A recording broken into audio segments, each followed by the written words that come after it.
Palangga kita, di ba? Yeah. Ayun lang. Thank you.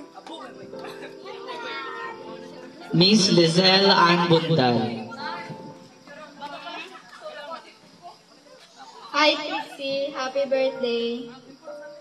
Kapag sinuot mo tong regalo ko na to, babagay to sa iyo at mararamdaman mo na maganda ka. Magagamit mo din ito sa mga araw-araw mo, lalo na kapag ikaw ay naiinitan. Wow. Thank you. Ano kaya yun? Miss Shakira Kin. Happy birthday, Trixie. Bagay to sa iyo kay maganda ka kasi. Pwede na yan. At Miss Bea Magbanwa.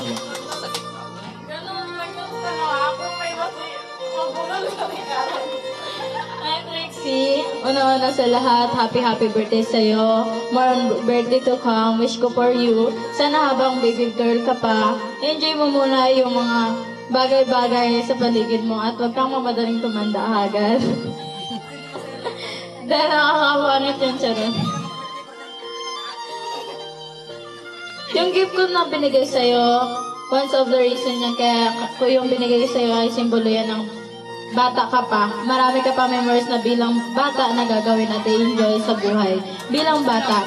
Sana pag dumating yung araw na dadalaga ka na, huwag mong gagayahin si ate mo kit-kit. Si ate kit talaga. At Miss Andrea Porzuelo. Happy birthday, Trixie. Ang aking regalo ay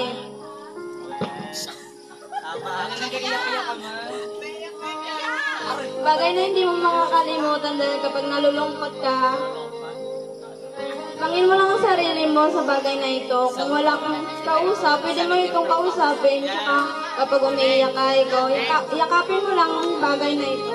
Human size? I wish ko sa iyo, Trixie, ingat ikaw lagi. Huwag pababayaan sa sarili mo. Sana huwag ikaw makulit kay mama mo. Tsaka huwag ka din magsuplada kaya kay mama mo o sa mga tita, ate mo, Trixie.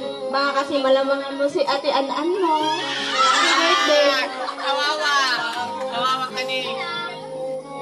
And Mr. John Michael Buntal.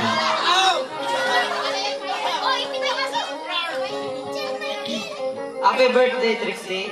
Ito ang regalo ko sa'yo. Sana, wala na sa'yo. Gusto mo na ito. Maalala mo, ay, magagamit mo ito sa, sa school nyo. Hindi mo ito po magagamit sa school nyo. Pwede yan. Happy birthday. And Mr. J. Beribud.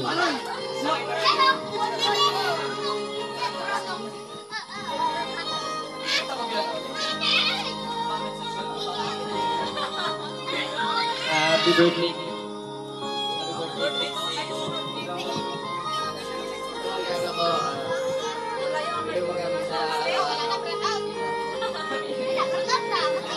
Ano, Jay?